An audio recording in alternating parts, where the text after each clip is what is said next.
ეს ხესამბოლოჯიმეტოს დაამთავრა ჯავახიშვილის სახელობის თბილისის სახელმწიფო უნივერსიტეტის გეოგრაფიის ფაკულტეტზე მიენიჭა მაგისტრის პროცესება.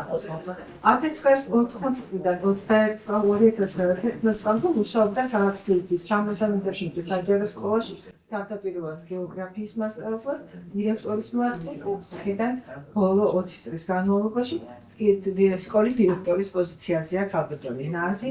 1995 წელს დააფუძნა კერძო სკოლა ცოინა, რომელიც 30 წელია ფუნქციონირებს და არის მისი დირექტორი. მიღებული აქვს სამთავრობო და არასამთავრობო ძალიან ბევრი ორგანიზაციის მიერ გადაცემული არაერთი ჯილდო, მადლობის სიგელი და დიპლომი, რომელსაც ჩვენი შეემატება დღეს და გამოირჩევა ძალიან ფილანტროპული ბუნებით და დიდი წვლილი მიუძღვის სხვადასხვა საქველმოქმედო პროექტების განხორციელებაში და არსებობაში. ჩვენს ვიდეოს შეუერთდა ის და ძალიან დიდი მადლობა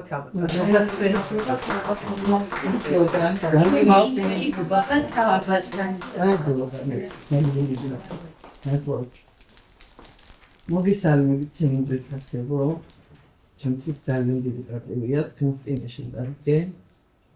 მადლობა ძალიან მადლობა დიდენისათვის. იმედია გავამართლებ თქვენს ნუღებას და კონდექს ჩემი გამდიდი თაბეჭერა. 30 წლიწადში მაშინ როცა ამოწმებით გადადგებულები თბილისში მოვიდა ნაწილი ჩემი სკოლიდან, სადაც 30 მეტრში ცხოვრობდნენ აგაბაღის შენობაში დროებით. მათი ცხოვრების ცხოვრობდა ჩემი სკოლა, ჩემი თანამშრომლები, პირადად მე, ჩემი მოსწავლეები და ჩემი მშობლები. არ ვიცი, ჩემი თაობას ახსოვს ალბათ რა პერიოდი არ იყო დენი, არ იყო წყალი, არ იყო გათბობა, მაქსიმალურად გვერდში ვედეგი. ზოგიერთი დაასახმი ჩემს სკოლაში.